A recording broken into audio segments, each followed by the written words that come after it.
Hoy le traemos uno de los casos más estremecedores de violencia de género en Costa Rica, el doble femicidio de Angelita Vega Ocampo, de 41 años, y su hija Melanie Paniagua Vega, de tan solo 16.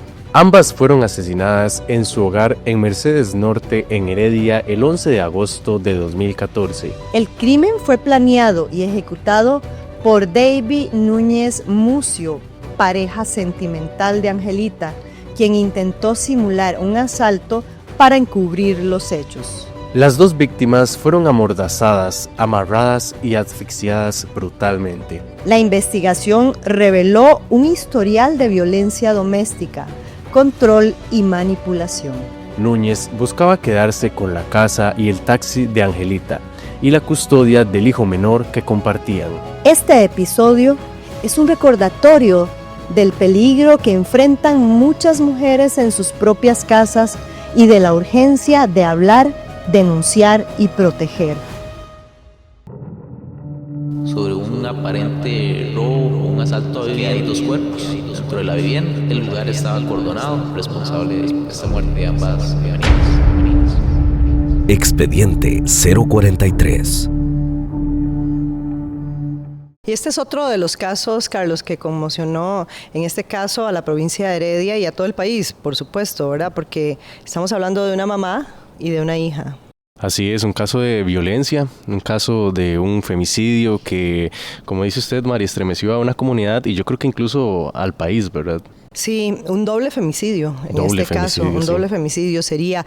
Y Jonathan García, investigador de la Delegación Regional de Heredia, quien fue el investigador también de este caso, que si mal no recuerdo ocurrió creo que en 2014, ¿verdad? Es el que nos va a contar, Jonathan, cómo llega el caso a ustedes. ¿Qué recuerda de eso? Ok, sí, efectivamente esto ocurrió en los primeros días de agosto del año 2014. Lo que ingresó, la información que ingresó a la oficina era sobre un aparente robo o un asalto a vivienda, donde la policía administrativa, cuando llega a atender el incidente, se percata de que hay dos cuerpos dentro de la vivienda, que correspondían a una madre y su hija, y dentro de la vivienda también había un bebé de 5 meses en ese entonces, así como el padre de ese bebé y esposo de la madre fallecida. ¿Y ustedes reciben la noticia? O sea, a ustedes, digamos, les llega la información y tienen que ir a atender el sitio. Sí, en ese momento se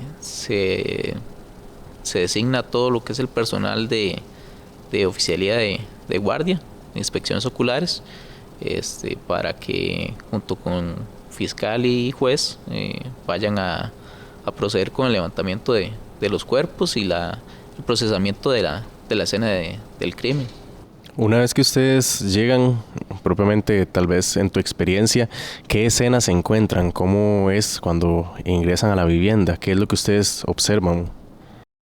La típica escena hay varios vehículos policiales, ambulancias habían fuera de la vivienda.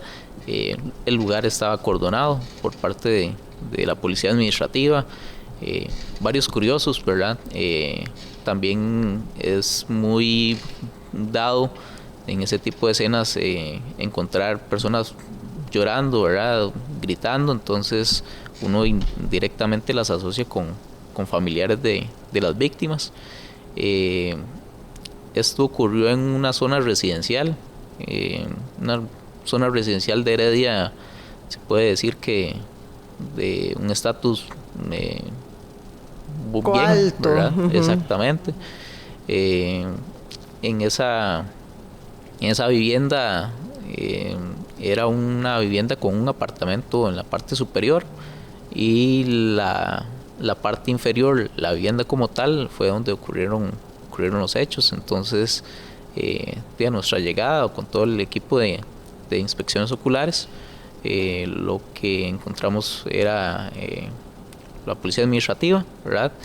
Y también recuerdo que llamó la atención que estaba el padre y el esposo de una de las víctimas, ¿verdad? Estaba en la parte externa de la vivienda, sí estaba apartado del resto de personas y estaba evidentemente afectado, llorando. Él estaba llorando. Sí. Y dentro de la vivienda, a ver, digamos, cuando hay un asalto a una vivienda o algo así, normalmente se ve la casa desordenada, se ve, ¿verdad?, que han registrado y todo. ¿Cómo encontraron ustedes? Era, digamos, parecía efectivamente como que hubieran asaltado la vivienda. Sí, digamos, en primera instancia, la primera revisión que hacemos, parece una casa, digamos, igual, de una distribución pequeña, eran 3 cuartos, sala, comedor, y sí había desorden, que es el que normalmente se caracteriza en este tipo de casos de asaltos, robos a vivienda, pero estaban muy enfocados, ¿verdad? En la sala recuerdo que estaba enfocado como en un mueble de televisión, ¿verdad? Y en el cuarto principal, donde estaba la señora Angelita, fallecida en el piso, un tipo de cómoda. Encima de la cómoda había como desorden de registro de papeles, y también en otro de los cuartos donde estaba la menor, de 16 años. De 16 años. Sí. Pero, digamos, desde ese momento sí nos pareció curioso, ¿verdad? O llamaba la atención de que ese registro estaba muy enfocado. No, en los asaltos honrosos a vivienda, los delincuentes no van a tener esa delicadeza, ¿verdad?, de dejar las cosas ordenadas, sino que ellos normalmente van por un fin, ¿verdad?, que es de obtener todos los bienes que puedan. Entonces, normalmente lo que uno observa en una escena de esas es un desorden completo, ¿verdad?, de que sacan todas las gavetas de un mueble, tiran las cosas, en el suelo usted encuentra documentos, papeles, ¿verdad? Y particularmente desde ese momento estaba muy enfocado en espacios muy pequeños. Sí, no era el desorden habitual de un asalto. No era el desorden habitual que uno esperaría, y más aún en una situación como esa, ¿verdad?, donde ya incluso habían 2 personas fallecidas. Entonces uno, como investigador, incluso esperaba algo más, digamos, más desordenado, con muestras de daños o violencia, y no, todo estaba como muy enfocado. Los cuerpos, uno estaba en el cuarto principal, el de la señora, y el de la menor de 16 años estaba en otro dormitorio aledaño. Ambos cuerpos estaban sobre el suelo, tenían sus pies amarrados, y tenían alrededor del cuello una cinta, la que llaman tapagoteras, de estas que son grises, que son muy resistentes, ¿verdad? Ya esas cintas, sí, en ese momento el personal de Cruz Roja nos había indicado que ellos las habían removido un poco, ¿verdad?, para tratar de auxiliar a las víctimas y practicar todo lo que eran los primeros auxilios, pero siempre seguían alrededor del cuello o mentón de ambas víctimas. Vos mencionas también que había un bebé, incluso. ¿En qué parte de la vivienda se encontraba, y sí se encontraba con vida? Sí, el bebé se encontraba dentro de la vivienda, según lo que en ese momento manifestaba el esposo de la señora, de Angelita, era de que el bebé en todo momento se mantuvo en la cama, al lado del cuerpo de su madre, ¿verdad? Que durante el aparente asalto el bebé estuvo llorando, pero que no sufrió mayor tipo de violencia o algún tipo de lesión, sino que el bebé siempre lo mantuvieron sobre la cama del cuarto principal, a un lado del cuerpo de la señora. Pero entonces el bebé estaba, porque decís que el cuerpo de la señora estaba en el piso cuando ustedes llegaron. Uh-huh. Y cuando, digamos, ¿qué dicen los de primeros auxilios? Cuando ellos llegaron, ¿la pusieron en el piso o ella estaba sobre la cama? ¿O? No, ella siempre estuvo en el piso, exactamente. ¿Y el bebé lo tenían en el piso también? No, el bebé lo tenían en la cama. Ok, la cama estaba al lado del exactamente. cuerpo de ella. Uh-huh. Según la versión que daba el esposo, era esa, que los sujetos cuando llegaron a asaltar, el bebé lo pusieron en la cama, ¿verdad? Y cuando ya se da el auxilio por parte de Fuerza Pública en el sitio, Fuerza Pública verifica que el bebé está bien y lo extraen de la cama. Incluso cuando llegamos, esta persona tenía al bebé ya en sus brazos, el esposo de Angelita. Y el bebé ellos no dicen que hubiera estado amarradito ni nada, él no le dice no. Para nada, no tenía ningún signo de violencia ni nada por el estilo. Lo único que mencionaba este señor, el esposo de Angelita, era que sí se había mantenido llorando durante todo el tiempo encima de la cama. Y la muchacha que decís que estaba en el piso también estaba amarrada, estaba sobre el piso en el cuarto que se supone que era ella. Exactamente. En el cuarto de ella, igual sobre esta muchacha, el cuerpo estaba sobre un colchón inflable que estaba a nivel del piso, ¿verdad? Estaba sobre ese colchón y de igual manera estaba amarrada a nivel de pies, manos también, y tenía la misma cinta que tenía su madre alrededor del cuello, en la mandíbula, podemos decirlo. Y en este caso, el masculino, el esposo de la víctima, ¿qué mencionaba? ¿Qué le habían hecho a él y cómo logró salvarse en este caso? Porque también se suponía que si entraban a robar, tal vez incluso también lo querían matar a él, ¿verdad? Entonces, ¿qué coartada, por decirlo así, tenía él en ese momento? ¿Qué planteaba? Sí, desde el primer momento el caso se aborda de la manera más objetiva posible, ¿verdad? Nosotros no podemos, como investigadores, ir con ideas premeditadas, a pesar de que, como indiqué, cuando llegamos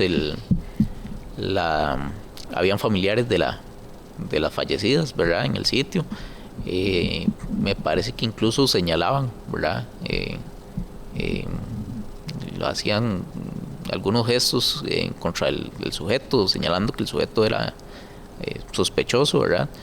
Pero en ese momento, cuando hicimos ese primer abordaje del esposo de Angelita, sujeto de nombre David, él lo que nos refirió es que él había salido de su vivienda, había salido con el bebé a hacer un mandado. En apariencia, lo que nos explicó es que el bebé, para dormirlo, lo sacaban en el carro, no sé, con el fin de arrullarlo o algo por el estilo, y que el bebé ya se quedara tranquilo y dormido.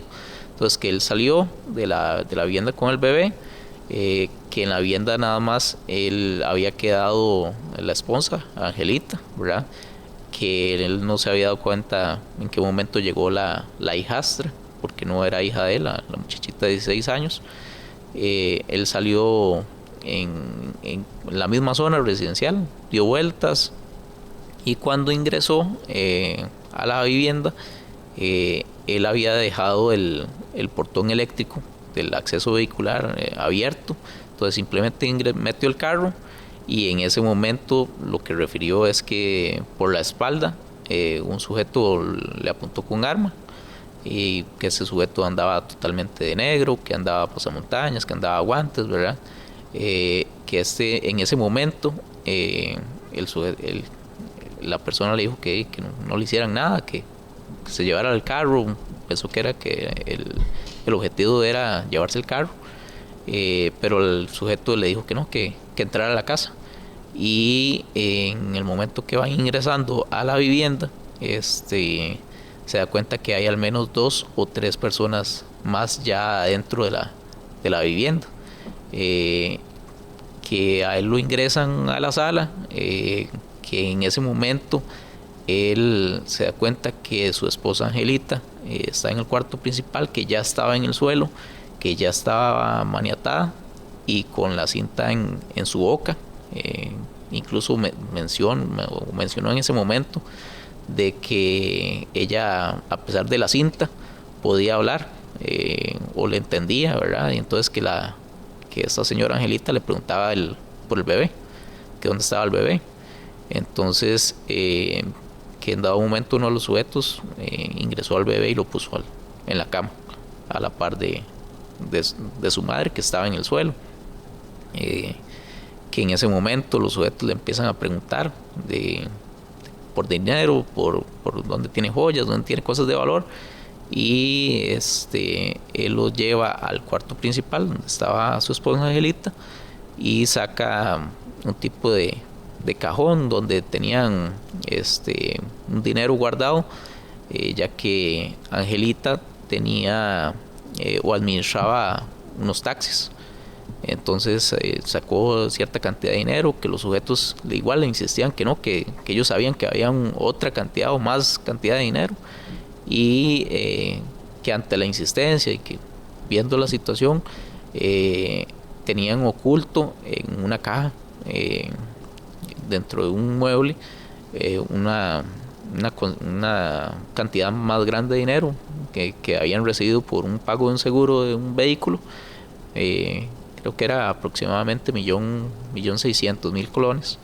Entonces que él se los entrega, y los sujetos en ese momento, ya más satisfechos, le dijeron: no, vea, vamos a llevarnos las cosas que hay aquí en la casa, pórtese bien, no le va a pasar nada.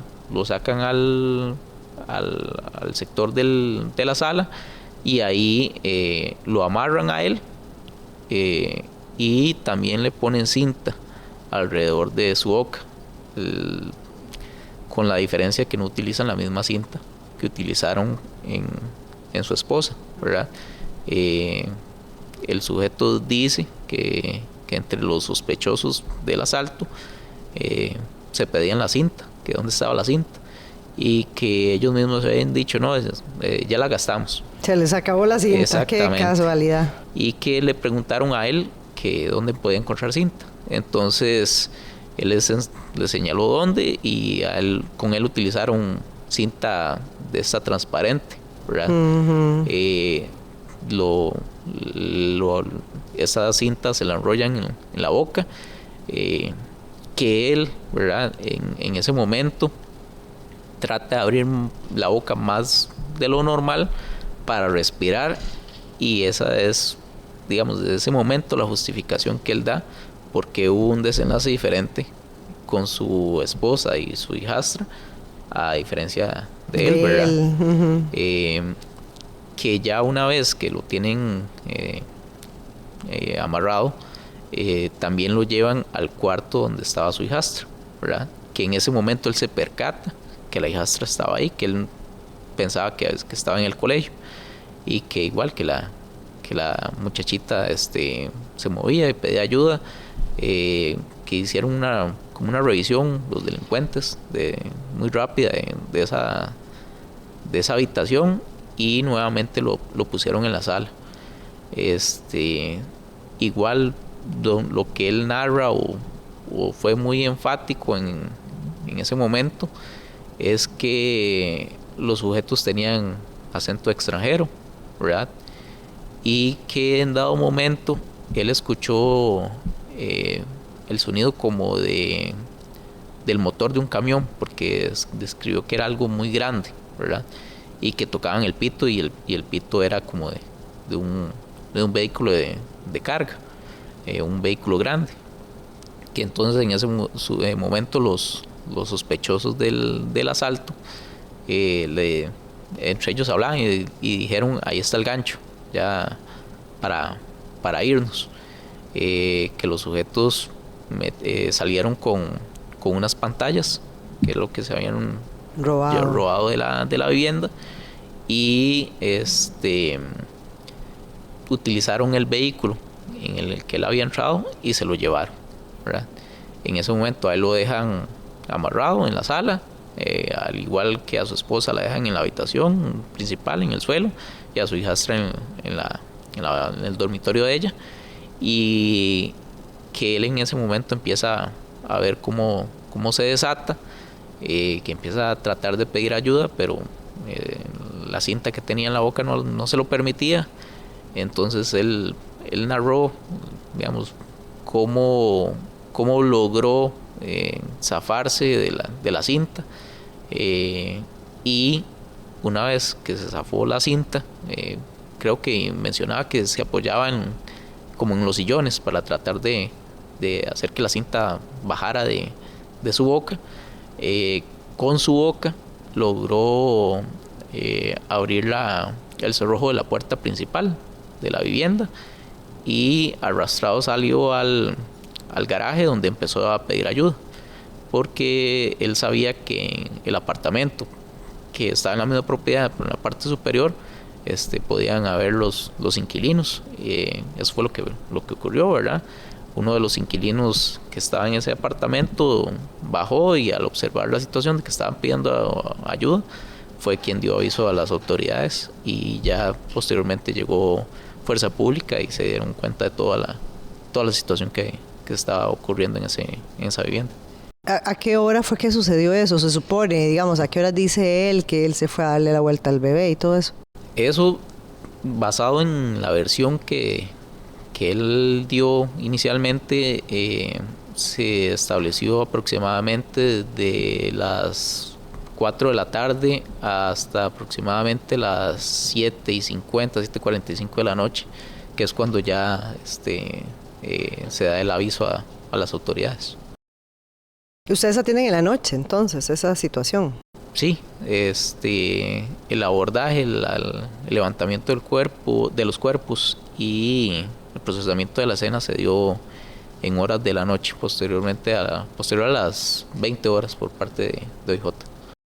Una vez escuchada la narración de los hechos según este sujeto, y también obviamente con el ojo de investigador que tienen ustedes al llegar al sitio y observar las distintas cosas, y también pues sin obviar, obviamente vos decís la parte objetiva, pero también sin obviar los comentarios que hacía la familia de las víctimas, ¿qué son o qué detalles más bien notaron ustedes como para decir aquí puede que este sujeto más bien esté involucrado y esté tratando como de ocultar la verdadera situación? Sí, en toda investigación siempre lo que se procura es tener varias líneas, ¿verdad?, de investigación,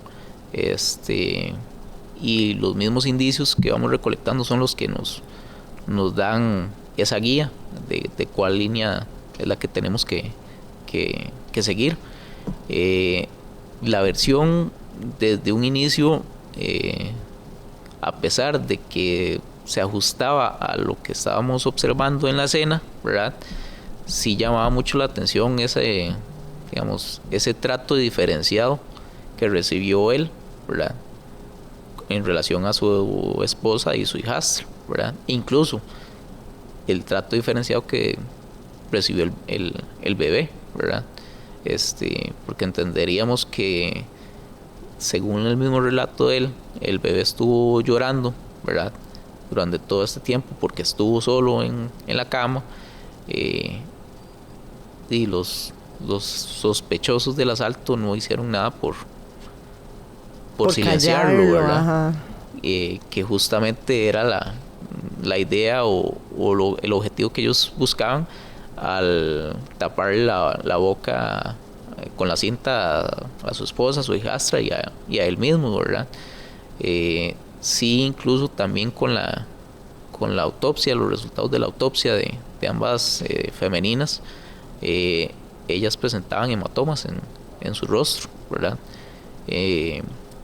Y en este caso a esta persona, al esposo, a David, se le había remitido a la clínica médico-legal para valorar y dejar constancia de qué lesiones tenía él. Y las lesiones que él tenía eran principalmente de los amarres, ¿verdad?, que tenía en pies y manos, pero más que eso, como algún tipo de golpe o algo por el estilo, no presentaba. Entonces, sobre la misma línea, ¿verdad?, uno pensaría que ¿por qué dos femeninas, una menor de edad, una señora, sí recibieron golpes, ¿verdad? Y el masculino, que es el que llega en teoría posterior, y tiene una oportunidad más amplia de eventualmente de accionar, no recibió ningún tipo de agresión, ¿verdad? Y que incluso tal vez se supondría que él pudo haber puesto como más resistencia también. Sí, exactamente, digamos, ahí ya... Sí, ya que, o sea, siendo hombre incluso pudo haber sido más... Sí, exactamente, ¿verdad? A veces, y digamos, dentro de la misma parte de la objetividad, para nosotros es muy importante la parte de género, ¿verdad? Uh-huh. Obviamente las mujeres y los hombres pueden defenderse en las mismas, digamos, o deberían defenderse en las mismas situaciones, pero si nos poníamos en los zapatos de este sujeto, donde él llega, viene con su hijo de 5 meses, y ve sujetos que tienen a su esposa y a su hijastra atadas, ¿verdad? No es coherente que él simplemente adopte una posición tranquila, ¿verdad? Sumisa. Exactamente, y no calzaba ese accionar con, inclusive ya posteriormente en el desarrollo de la investigación, con la conducta del sujeto. Logramos con otros testigos, ¿verdad?, dentro de la parte del análisis victimológico que se hace, y en este caso del análisis que se hizo del comportamiento del sospechoso, de que era una persona agresiva, ¿verdad? Esta era una persona agresiva. Él era una persona agresiva. Él era una persona agresiva. Entonces, teniendo antecedentes, ¿verdad?, y versiones de testigos que nos habían comentado que esta persona normalmente tenía esa conducta agresiva y impulsiva, tal vez incluso, y tampoco nos calzaba con la situación tan grave que estábamos viendo en ese momento, ¿verdad? Entonces, todos esos pequeños detalles nos iban guiando por esa línea de investigación, que era la que también los familiares de las fallecidas, creo que desde un inicio nos querían guiar, ¿verdad?, de que esta persona era el sospechoso, que algo tenía que ver, ¿verdad? Y como le digo, esos detalles de a poco fueron sumando para poder ya tener una línea más clara de investigación. Ahora, ustedes llegan a la escena, me decís cómo encontraron eso, digamos, de los muebles, del registro, y encuentran, me imagino que hacen levantamiento de huellas y todo. ¿Se encuentra algo así como que ustedes les haga pensar, no, sí, efectivamente pudo haber sido, ¿verdad? ¿Y cuánto, digamos, más o menos tiempo pasa entre que sucede esto y que ustedes ya, la línea de investigación va dirigida ya directamente hacia él? Más o menos, digamos, ¿cuánto tiempo? Sí, digamos, sobre la atención en el sitio sí se levantaron varios indicios, ¿verdad? Se levantaron varios rastros de huellas, se habían levantado elementos pilosos, cabellos, se habían levantado unas muestras de saliva de un vaso, que en teoría habían utilizado los sospechosos, pero el tema de las huellas, los dictámenes lo que nos indicaron es que muchas de ellas no correspondían, no tenían las características suficientes como para poder relacionarlas directamente a una persona. Muchas también eran de los mismos, de las mismas fallecidas, y incluso en este caso del esposo de Angelita, que evidentemente tiene una razón de ser porque era su casa, ¿verdad? Entonces, en ese aspecto, ese tipo de indicios, si bien son importantes, ya para la investigación como tal no nos aportaron mayor utilidad, en este caso en específico. Sí, como le decía, respecto a la línea de investigación ya más enfocada directamente al esposo de Angelita como el sospechoso, ¿verdad?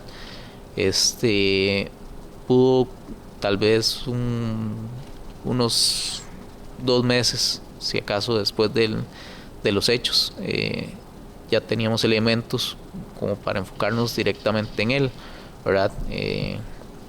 Conocimos, gracias a la familia de Angelita, de que habían antecedentes de violencia doméstica por parte de este sujeto, de David hacia Angelita, y logramos establecer que esos antecedentes estaban documentados en los juzgados de violencia doméstica de Heredia y de San Rafael de Heredia.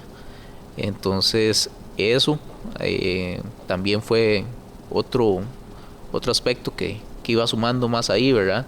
A esas mismas sospechas de los familiares, a las versiones de familiares que nos comentaban antecedentes de que ellos mismos habían evidenciado asuntos de violencia. Mucho lo que trataban los familiares, en este caso que tomamos como testigos, lo que nos hacían referencia era de que David era muy posesivo respecto a los bienes de Angelita, ¿verdad? Angelita, según lo que ellos nos comentaban, era la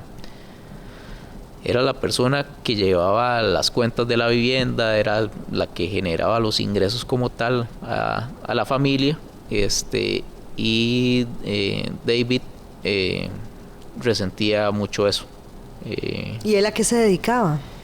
Él lo que hacía era manejar uno de los 2 taxis que administraba Angelita. ¿Verdad? Entonces, incluso una de las hermanas de Angelita había referido de que en alguno de los momentos de los episodios de que hubo separación entre Angelita y David previo a esos hechos, David le había comentado de que él echaba de menos eso, de que Angelita lo trataba a él como un empleado más y no como el esposo, ¿verdad?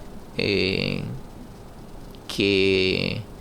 él también generaba ingresos para la casa, pero que tal vez buscaba mayor libertad respecto al uso del taxi, ¿verdad? O al uso de los ingresos que generaba ese taxi. Entonces sí, la familia nos orientó mucho respecto a ese tipo de violencia patrimonial que ejercía David sobre Angelita, y también que dentro de esas discusiones o peleas de pareja, Angelita les había comentado que David les había o la había amenazado de que le iba a matar, ¿verdad? Y que él no se iba a ir de la casa con una mano por delante y otra atrás, de que la casa y uno de los taxis, David le decía que era de él, y eso lo enfatizó mucho la familia de Angelita. Una vez que ustedes tienen todos estos relatos, estas pruebas también, incluso sembradas estas dudas después de ver todo lo que sucedió y que algunas cosas no concordaban, ¿cómo es que logran armar el caso y ya entablar propiamente que este sujeto, pues evidentemente tenía todos los números de la lista de la rifa para ser el principal sospechoso.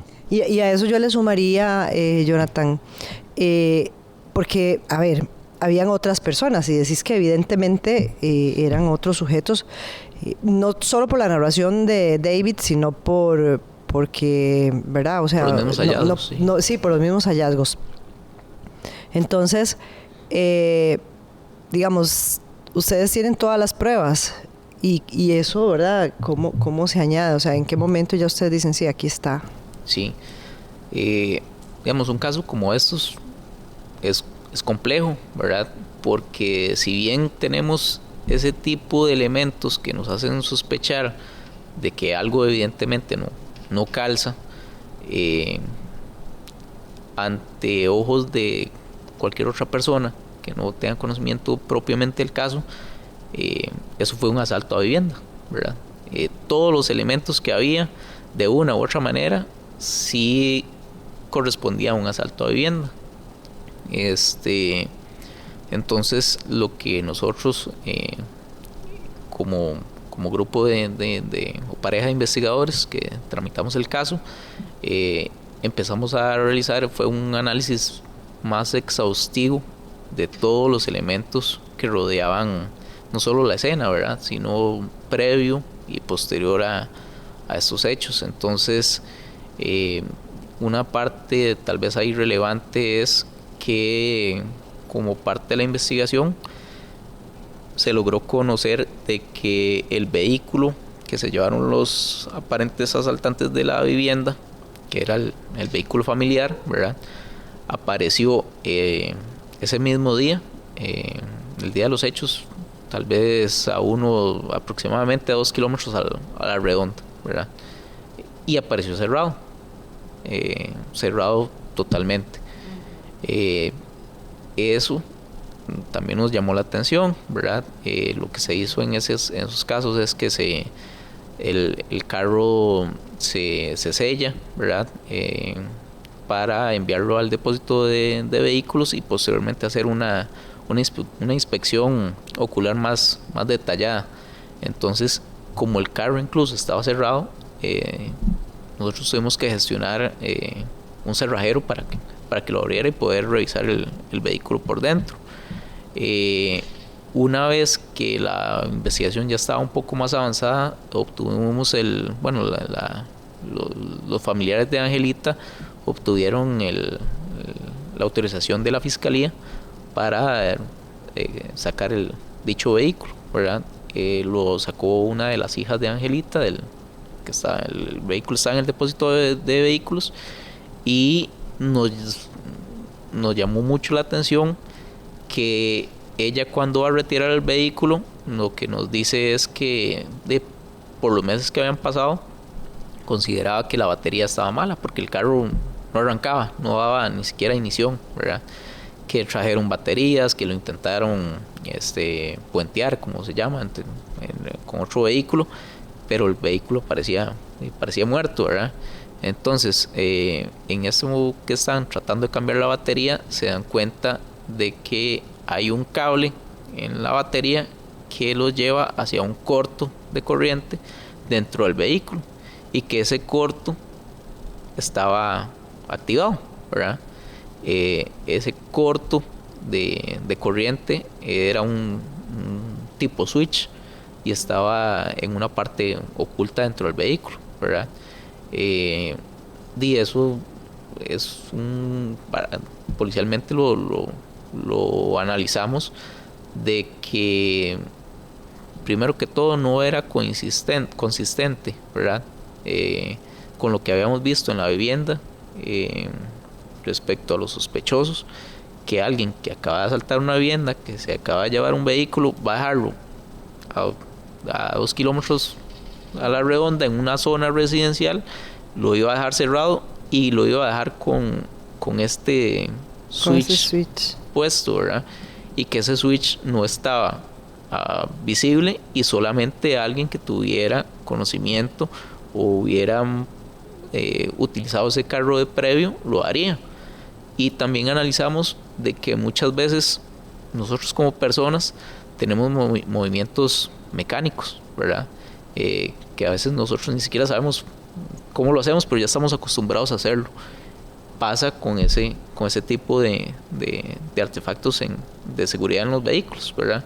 Si nosotros ya sabemos que tenemos un switch de estos para cortar la corriente como un asunto mecánico, ¿verdad? Al uno apagar el carro prácticamente buscaría de poner ese switch, ¿verdad?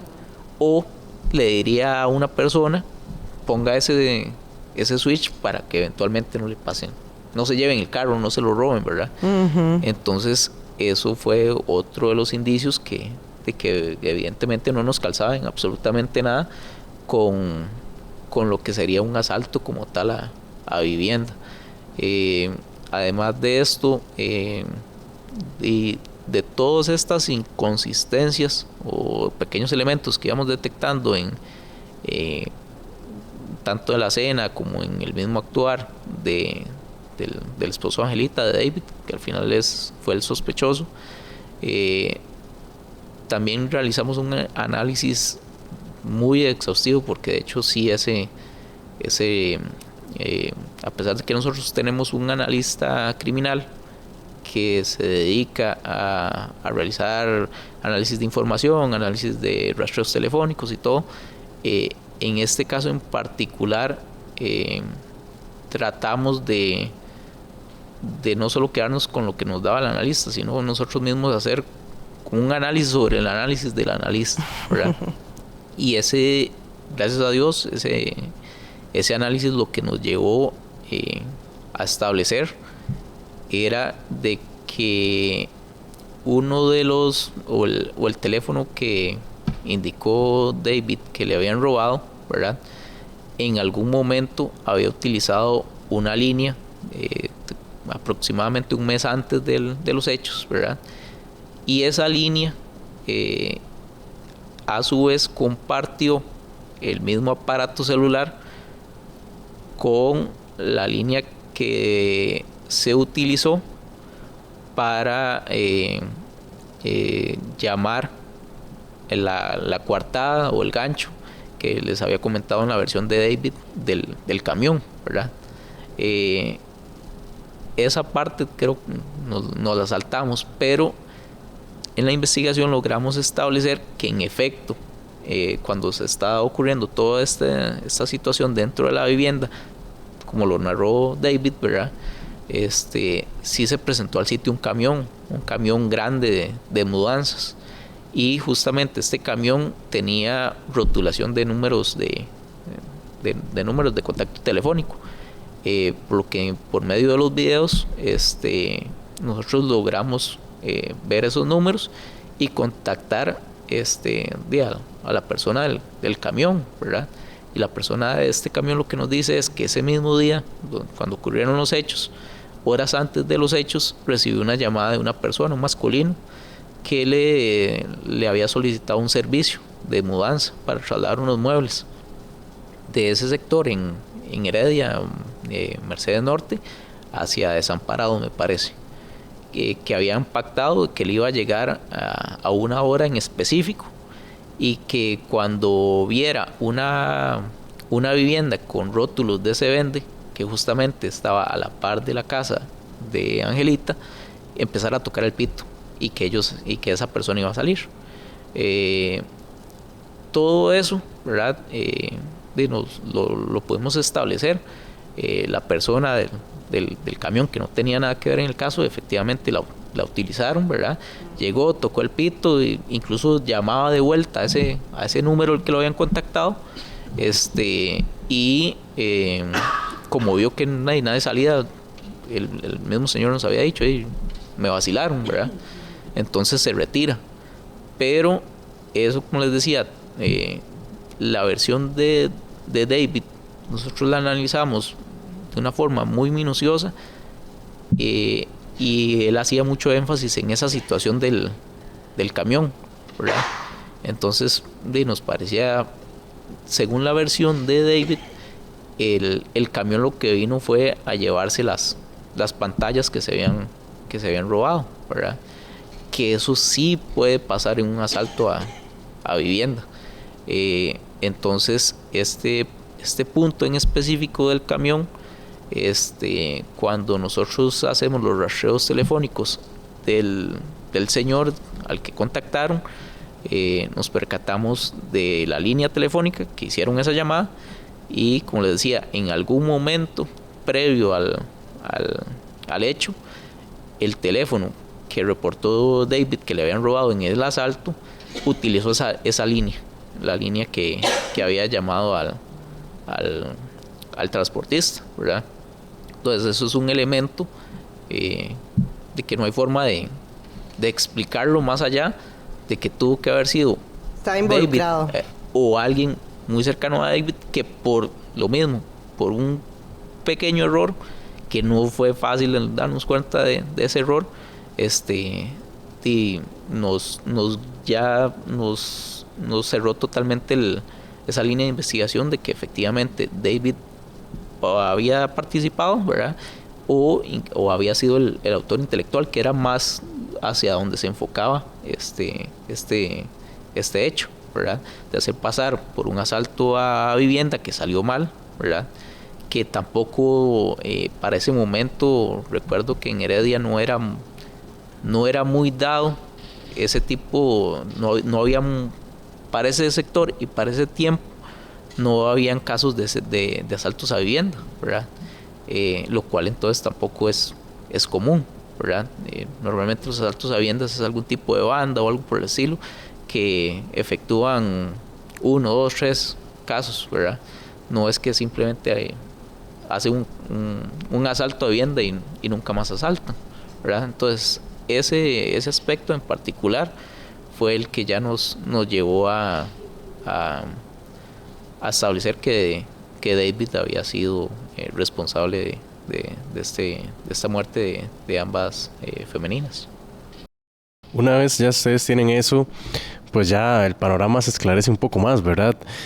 Sin embargo, ahora vos nos mencionabas que, pues, por la dinámica, la forma en la que se dio lo que ustedes observaron, los indicios, no se presumía que todo pudiera ser llevado a cabo por una sola persona. Entonces, pues, teníamos ya este sospechoso, como decías vos, podía ser parte o ser nada más intelectual, pero cómo tratar de lograr llegarle a otras personas o tratar de relacionar el caso con otras personas y también las complicaciones que se podían presentar en esas circunstancias. Sí, sí, efectivamente, digamos, por toda la dinámica que nosotros habíamos encontrado en el sitio, evidentemente no había sido solo David los que ejecutaron, ¿verdad? El plan, ¿verdad? Del asalto a la vivienda. Tuvieron que evidentemente participar de 3 o más personas, por la extracción del carro que hicieron, para someter a doña Angelita y a la hija, ¿verdad? Y incluso para amarrarlo a él, ¿verdad? Sí, claro. No sería lógico que él se pueda amarrar él mismo. Sí, dentro de la investigación, que son cosas que muchas veces pasan dentro de las investigaciones y que tal vez las personas a veces no entienden. El OIJ trata de abarcar todo lo que materialmente le sea posible, y en este caso nosotros trabajamos varias informaciones confidenciales. Una en específico nos decía quiénes eran los que habían participado en este asalto, ¿verdad? Que se habían puesto de acuerdo con este sujeto, con David. Hicimos varias diligencias, tratamos de ubicar indicios para poder relacionarlos, pero lamentablemente llegamos a un punto muerto, por decirlo así, donde si bien la investigación o los mismos análisis telefónicos que íbamos haciendo nos da un poquito más de insumo para decir de que efectivamente estas personas habían estado relacionadas, digamos que la parte ya para culminar y dar por sentado que sí habían participado, ya había transcurrido aproximadamente un año de la investigación y contamos con un problema tecnológico, ¿verdad? de las empresas que brindan el servicio de telefonía en el país, que ya no tenían esa información para seguir nosotros analizando y poder ya tener con certeza que esas personas habían participado. Y también en ese momento contamos con la dificultad de que uno de los sujetos que en apariencia fue el intermediario, ¿verdad?, entre David y los que ejecutaron como tal el asalto, estaba en prisión. Entonces también en prisión, en ese momento era muy dado también la utilización de teléfonos celulares dentro de la prisión, pero la particularidad que había era de que esos teléfonos, por decirte así, en un pabellón que hay 50 personas, pueden haber 10 teléfonos y los 10 teléfonos los pueden compartir entre todas las personas, ¿verdad? Es muy difícil. Entonces, cuando uno hace esos análisis telefónicos de las llamadas que entran, las llamadas que salen y todo, en vez de enfocarse solo en una persona que llamaría normalmente a sus familiares, tienes que enfocarte en todas, ¿verdad? Entonces eso fue lo que tal vez nos llevó un poco más de tiempo, pero igual lo logramos establecer para el día de los hechos, y previo cuál había sido el teléfono que había utilizado el sospechoso. Pero como les digo, sí llegamos a un punto muerto con las empresas que nos tenían que suministrar la información, y no era posible recuperar esa información para poder cerrar por completo, ¿verdad?, la investigación, de que desde la hipótesis policial nosotros teníamos al autor intelectual, que era David, ¿verdad?, teníamos a este intermediario que estaba en prisión y teníamos a los ejecutores que estaban obviamente en libertad, pero lamentablemente no se logró presentar todos los indicios para que la fiscalía pudiera acusar a esas otras personas. Sí, no había prueba robusta. Ahora, cuando ya ustedes lo detienen, ¿qué dice el sujeto? ¿Qué hace? La investigación, por la complejidad de la investigación y todo lo que se analizó, ¿verdad?, todos los factores que les he explicado, se finalizó 2 años, prácticamente 2 años después del hecho.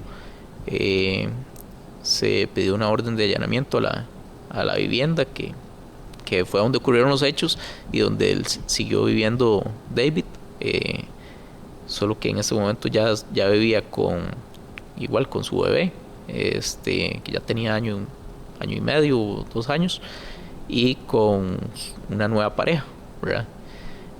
Solicitamos el allanamiento prácticamente un día antes de que se cumplieran los 2 años.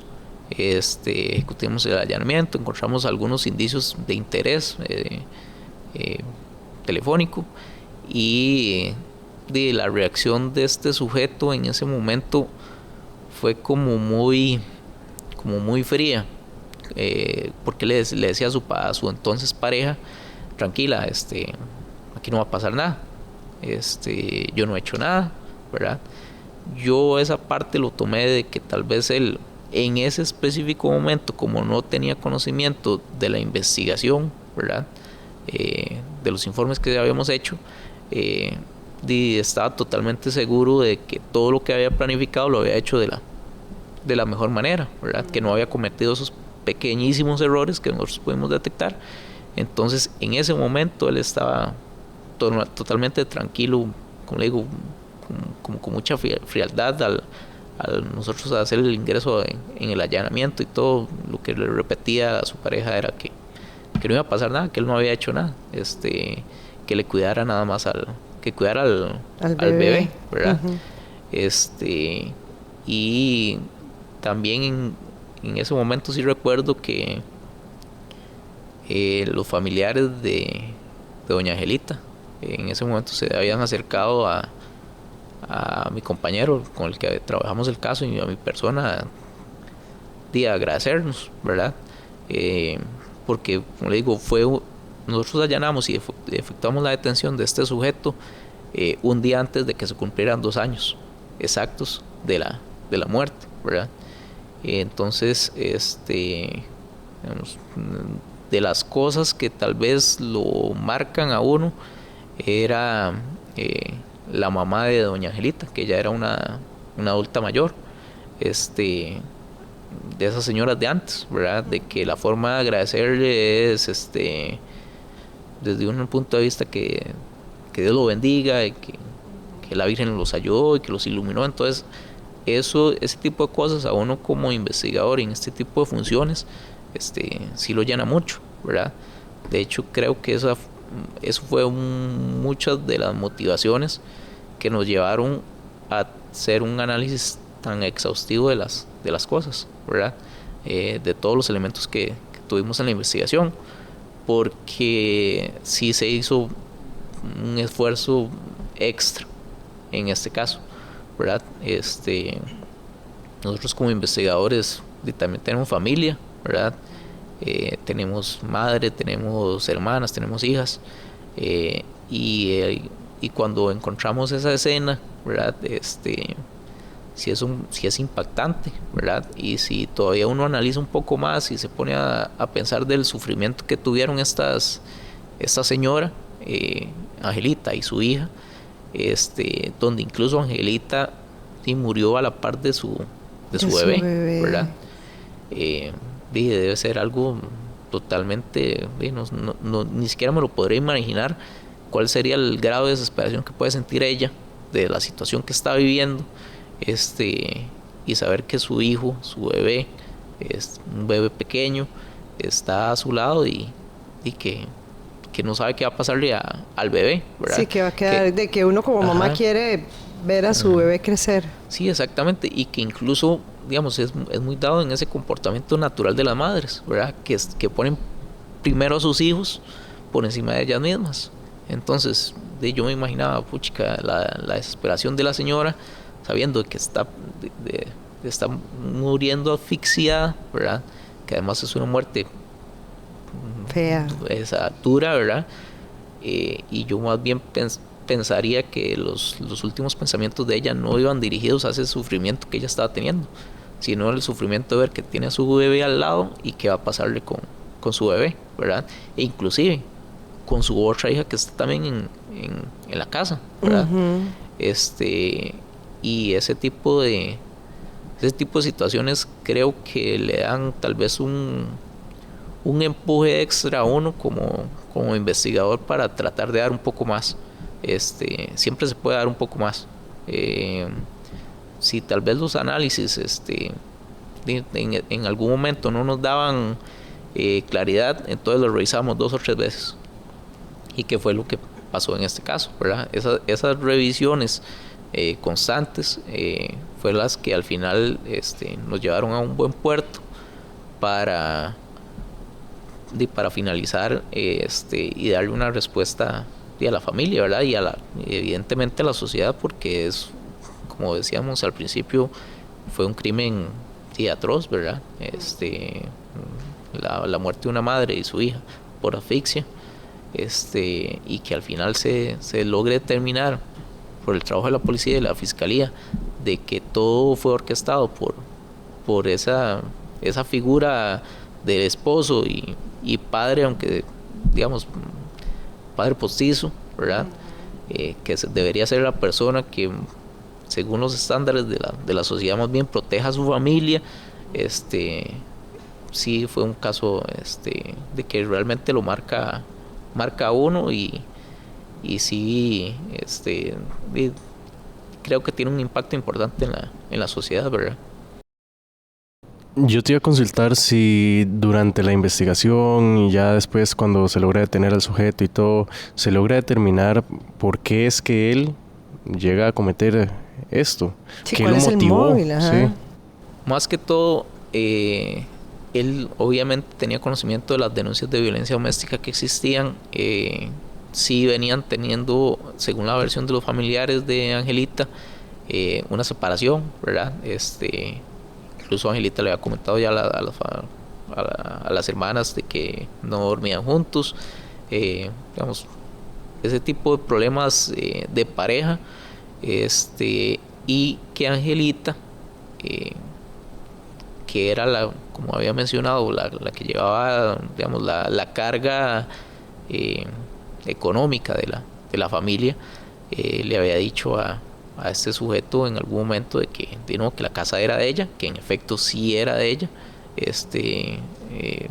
y los taxis también. Entonces el móvil que nosotros determinamos en este caso es un asunto patrimonial, ¿verdad? Justamente por lo mismo consideramos que se da la muerte de la menor de los 16 años, ¿verdad? Porque en ese momento en la casa vivía Angelita, su hija de 16 años, este señor David y el bebé de 5 meses. Entonces, quitando a Angelita y quitando a su hija, la casa eventualmente es de él, ¿verdad? Sí, claro, le iba a quedar a él. Exactamente, entonces más que todo iba por un asunto patrimonial y problemas de violencia doméstica, de que ese fue el móvil que nosotros detectamos. Qué situación más triste, ¿verdad? Porque, digamos, esos bienes ni medianamente valen una vida, una milésima de una vida, y fueron 2 vidas. ¿Cuánto, no sé, 2 preguntas que me quedan ahí? ¿Cuánto tiempo tenían ellos de convivir o de estar casados, si se sabe? ¿Y qué pasó con el bebé? O sea, no sé si ustedes saben después, porque ya eso no les corresponde, pero no sé si saben. Sí, digamos, tal vez por el mismo acercamiento que en su momento teníamos con la familia de Angelita, y evidentemente lo del bebé es una pregunta que uno mismo como persona, claro, más allá de investigadores, se hace, ¿verdad? Cuando se efectuó el allanamiento, en ese momento habíamos coordinado con el Patronato Nacional de la Infancia y ellos habían establecido momentáneamente de dejárselo a la abuela, a la mamá de Angelita. Sí, después conocimos que obviamente la señora era una adulta mayor, la custodia se la habían dado a una hija mayor que tenía Angelita, una hermana del bebé. Entonces ella se había quedado con el bebé. Ah, bueno. Y respecto al tiempo que ellos estuvieron juntos, con la versión de los familiares, sí era aproximadamente de 4 años, una relación previa a los hechos, pero marcada por ese asunto de la violencia doméstica, de las rupturas o separaciones, de lapsus, ¿verdad? Que sí habían ocurrido varias veces según la familia. Sí, era una relación que no era tan larga como para haber dicho, es que en algún momento comenzaron a tener problemas, ¿verdad? Y el fulano se volvió agresivo, pero ya entonces se denota que desde un inicio, esta es una situación, y yo no sé, digamos, a ustedes, ya digamos, finalizando, ¿qué les queda, verdad, de aprendizaje? Porque siempre en el organismo vemos este tipo de situaciones y a veces uno se piensa como ser humano, ¿verdad? ¿Por qué, digamos, no, las mujeres sobre todo, no nos damos cuenta? O tal vez no queremos creer que esa persona nos va a llegar a hacer un daño como ese, ¿verdad? No sé si por la mente tuya, de tus compañeros, pasó, si lo conversaron, eso, ¿verdad? Qué lástima que tuviera que llegar a tanto. Sí, exactamente. Por la pluralidad de casos que nosotros vemos, ¿verdad? Y que uno denota, existe efectivamente en esta sociedad mucha violencia hacia las mujeres. A veces uno, y en este caso en específico, tal vez lo que echa de menos es de cómo no observaron, ¿verdad?, esos pequeños elementos, ¿verdad?, de violencia que tal vez empezaron con unos gritos, ¿verdad?, y que después fueron escalando incluso hasta violencia física. Entendemos que es un ciclo la violencia doméstica es un ciclo, ¿verdad? Sí. Pero es muy difícil tal vez nosotros verlo desde los pies de otra persona, ¿verdad? Pero sí, ahí es donde también como enseñanza nos deja a nosotros, incluso a la sociedad, ¿verdad? De que las otras personas, los familiares, los amigos, tienen un papel fundamental en eso, ¿verdad? Se da mucho de que por el mismo ciclo de violencia doméstica las personas denuncian y después quitan la denuncia, que de hecho en este caso pasó, ¿verdad? Una de las múltiples denuncias que había puesto Angelita contra David, donde incluso había denunciado violencia, agresión física, de que la había sujetado por el cuello. Cuando le dan las medidas a David, ella va al juzgado y quita la denuncia. En ese momento le quitan las medidas y se reconciliaron, ¿verdad? Entonces, tal vez el papel que juega los familiares y la misma sociedad, de que si estamos viendo una situación de esas, considero principal, es como de darle ese apoyo a la mujer, de que se sienta que no está sola, ¿verdad? Tratar de empoderarla, de que ella puede seguir adelante con su vida sin la necesidad de ese hombre que evidentemente la está maltratando, y así evitar una situación como esta, ¿verdad? De que no solo acaba con la vida de dos mujeres, sino también en el caso del bebé, el bebé en algún momento se va a dar cuenta qué fue lo que ocurrió, ¿verdad? Sí. Va a preguntar de dónde está mi mamá, dónde está mi papá, o por qué su papá está en prisión, ¿verdad? Y es algo complicado. Sí, muy difícil. Es como bien decís, tratar de educar, no solo empoderar a la mujer, sino que también la educación para el hombre, ¿verdad? Claro. Para que se dé menos violencia. Sí, exactamente. Tal vez ahí ese rol tan importante que juega la familia, ¿verdad? Sí. De que enseñemos a los niños, a los varoncitos, que al menos a mí me enseñaron así, ¿verdad? Que una mujer no se toca, ¿verdad? Es algo que ya moralmente a uno le inculcan de que eso es algo totalmente mal, ¿verdad? Y que a veces, si tal vez uno tiene una relación de pareja problemática, no hay necesidad de hacerle daño a esa persona, mejor que cada quien se aparte y haga una nueva vida, ¿verdad? Pero mucho también va de eso de las enseñanzas que como familia le damos a los niños, que son tan receptivos en esa edad, ¿verdad? De que aprendan a respetar a las mujeres, y de las mujeres de que hagan valer sus derechos, y no permitan este tipo de violencia, ¿verdad? Un caso que no solamente nos permite conocer el trabajo que realizaron los compañeros, en este caso Jonathan y su grupo de trabajo, sino también reflexionar, que es parte de también lo que trata este podcast de Expediente 043. Con las vivencias, obviamente, que tienen ustedes. Jonathan, muchas gracias de verdad por haber participado en este podcast y habernos contado esta historia y la vivencia de ustedes, como dice Carlos. Con mucho gusto.